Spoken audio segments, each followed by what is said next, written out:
Hi, and welcome to the Gulligum Electronics video series on embedding Raspberry Pis into electronics projects. We'll begin by downloading and installing Linux on a Pi, then setting it up for embedded use. That means no GUI, command line only, with SSH access via Ethernet and Wi-Fi. I see the Raspberry Pi as a component in an electronic device. It's usually the brains of the operation, controlling some other hardware. Raspberry Pis, and other single-board computers, are really useful for trying out an idea, then moving on to a proof of concept, and then prototyping a product. Or for one-off use, such as building into a robot, or automating something in your home, or controlling a test jig. They can be the basis of a commercial product, if your volumes are low and margins are high enough. And then there's the Raspberry Pi Compute module, intended to be designed into your own board, which makes more sense for medium volumes. For high volumes, where low production cost is most important, you design your own PCB with the CPU and memory on it, but developing and prototyping the Raspberry Pi can help you get to that point. Raspberry Pis have been around for a while, so there have been a few models. I seem to have collected most of them, starting with the original Model B, through the B+, the cut down A+, and onto the Pi 2, and then the more powerful Pi 3, the small and cheap Pi 0, and the Pi 0W, which includes Wi-Fi and Bluetooth, in the same small package. While I was making this, the Pi 3B+ was released, so I got myself one of those too. These days, I've forget about all the old models, and develop with the Pi 3, or 3+, then either deploy that if cost and size isn't an issue, otherwise go with the Pi 0, and pay the extra for the 0W if you need Bluetooth or Wi-Fi. This might be heresy to say these days, but not everything has to be connected to the internet, and if you only need to add an intelligent controller to a device, it's hard to go past a Pi 0.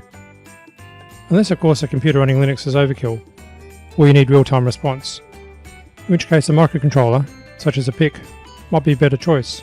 If so, see my PIC tutorials to learn more. We'll go with the Pi 3 for now, because it's easiest to work with.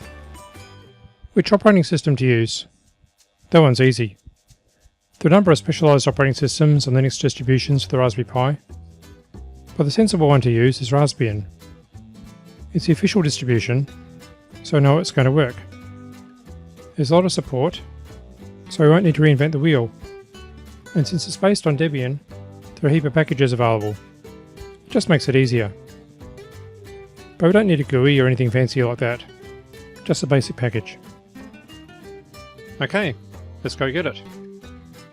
It's where you'd expect to find it, raspberrypi.org, under Downloads.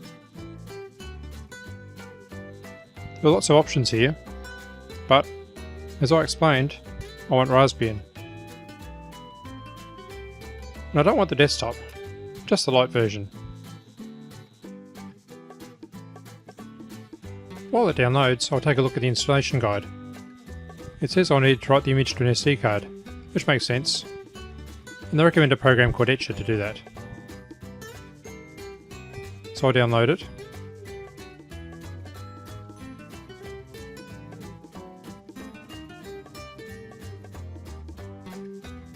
Then install it.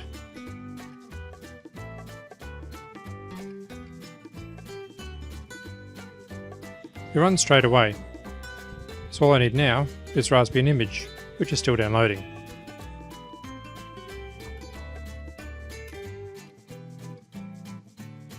While I wait, let's see what else there is to learn. Not much. Apparently you can use Win32 Disk Imager, which I know works okay, because I've used it for this before, but I'll give Etcher a go. Okay, so speed up time a little, see what's new.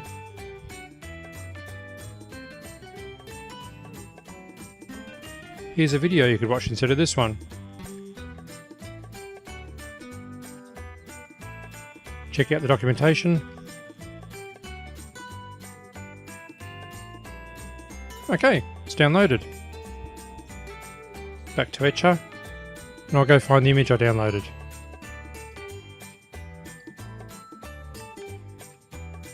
I don't really want to overwrite my backup drive, so I'll select the SD card sitting in my card reader. That seems like a much better idea. And let her rip. Away she goes. Through the magic of video, I can speed up time again.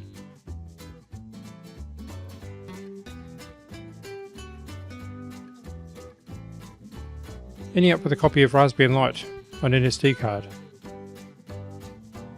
And no Windows, thanks anyway, but I don't want to undo all that work by formatting the SD card at this time. So now I only need to insert the SD card into the Pi.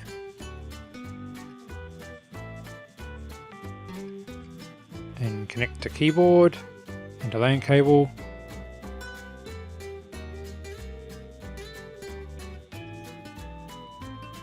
HDMI. And finally some power.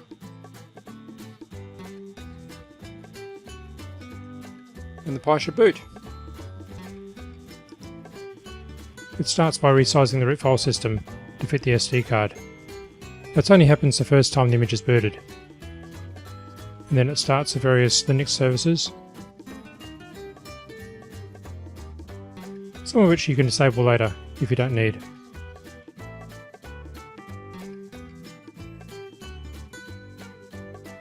Since I installed Raspbian Lite, there's no GUI here, only a login prompt. So I'll log in with the default user ID, which is Pi, and the default password is Raspberry. Okay, great, I'm in. But I'm using a keyboard and display directly attached to the Pi. I don't want that. I want to use the Pi headless, that is, without a display and keyboard, where I log into it remotely from my PC. I want to connect through the Ethernet LAN at first, because it's easy to get going. So I use the ifconfig command to check that the Ethernet interface came up okay, and that my router gave it an IP address. All's good. The Ethernet interface is up, and you can see its IP address here. I'll take a note of it so I know what address to connect to later. And we won't worry about getting Wi-Fi going just yet. I'm going to want to use Secure Shell to connect from my PC, so I need to enable the SSH daemon on the Raspberry Pi. You could configure it manually, but Raspbian includes a configuration utility called raspbiconfig, which can do a lot of the system configuration tasks for you. So run that via sudo, because it needs superuser privileges to run. So I'll go into interfacing options, then SSH, and yes, I want it enabled. Okay, then we can finish. And yeah, I should have hit tab to get to the finish button quicker. Now I want to check that the SSHD process, the SSH daemon, started running okay by piping the ps command into grep. But my keyboard won't type the pipe symbol because the key mapping is wrong. It seems to think I have a British keyboard or something. How annoying. So, back into raspbiconfig to fix it. Key mapping is a localization option. So I'll go into there and change the keyboard layout. Now this is an area I think Raspbian does quite poorly. There are so many selections, it's hard to find the common ones. I'm using a generic keyboard, although I haven't stopped to count the number of keys, but 104 seems right. I'm not in the UK, which you can probably tell from my accent. So let's try other. Maybe Australian is the right option? Should be the same as US though. Okay. Now I don't use any accent symbols or anything, so I don't need an Alt-GR key. And I don't need a compose key either. Okay, so now I can type in the pipe symbol. And I can look for any processes with SSH in their name. There's the SSH daemon. So good, I'll be able to log in remotely. So now I can safely pack away the display and keyboard. Won't be needing them again. But first, I'll type Ctrl-D to log out of this session. Back at my PC's desktop, I can fire up Putty, which is a great SSH client, which I'll use to log into the Pi. First, I'll enter the Pi's IP address, which I made a note of earlier. I'll also give this session a name,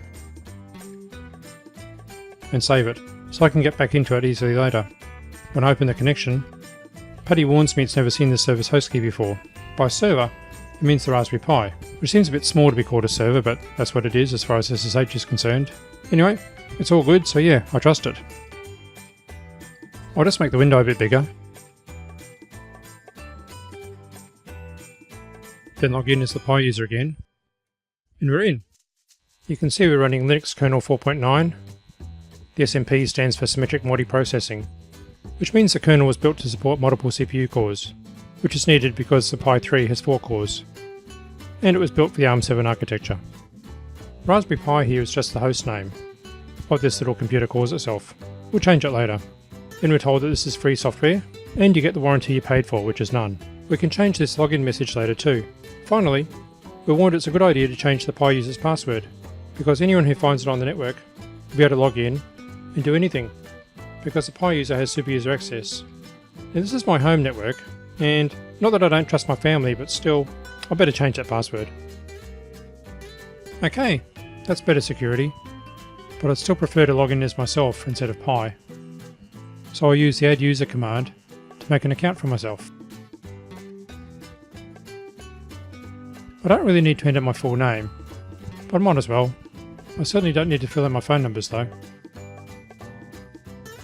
I want this new account to be able to use the sudo command to run commands with super user privileges. Now configuring sudo, like a lot of Linux configuration tasks, often involves editing a file. The only problem with that is I'm not really a fan of the default editor, Nano.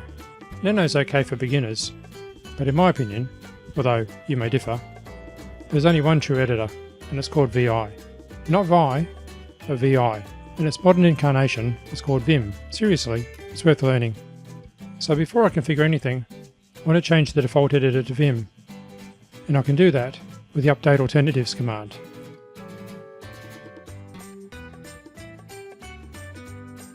Okay, let's try that again.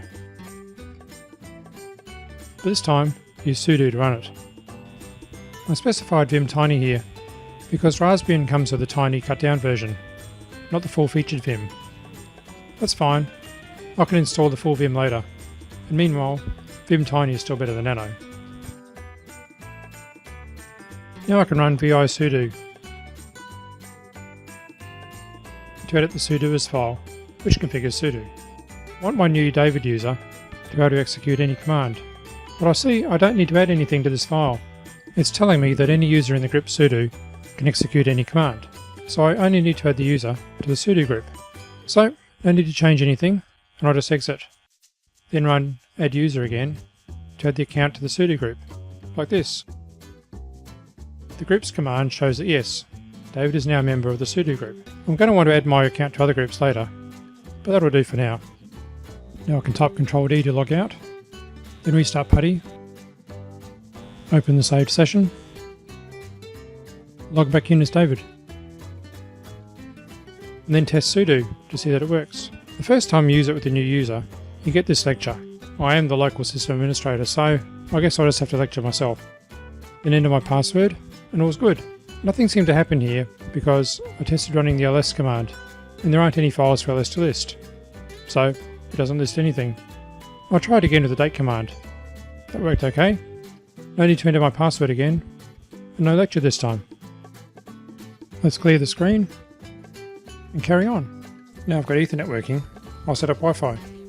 It's already enabled by default on the Pi 3, which has it built in, so I'll confirm the hardware's working by using the iwlist command to see what's out there.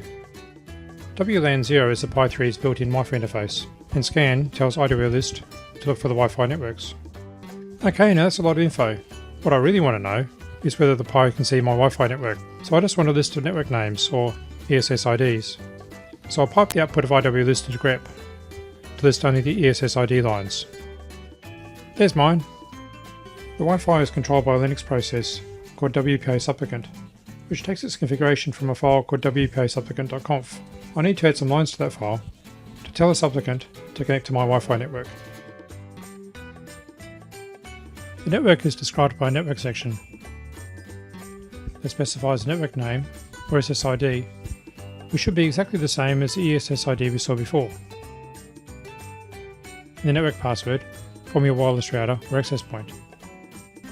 Now, if you don't want to enter your network password as plain readable text, you can use a program called WPA passphrase to generate an equivalent text string to use instead, and there's a guide to how to do that on the raspberrypi.org website. But since I'm not going to let anyone else log into my Pi, I don't care about anyone seeing this file, so I'm just going to enter the password directly here, like this. After saving the modified file, I need to tell this applicant to apply it, which I can do with a WPA CLI reconfigure command, like this. Or it'll work better if I remember to use sudo. Now I can use ifconfig, like before, to check that the Wi-Fi interface is up and has been allocated an IP address, which again I'll take note of. Finally, to test it's working, I'll log out and fire up PuTTY again, saving and then opening a new session with the Raspberry Pi's Wi-Fi IP address, which I made a note of earlier. And once again, the PuTTY security alert because of the new IP address. I know it's the Pi, so I trust this key. There's a login prompt, so I connected over Wi-Fi OK, and just to prove it, I'll log in. All good. That'll do for now. Remote access over network is great, until something goes wrong with the network, or the Pi refuses to boot for some reason. So for those situations, we need to find another way in.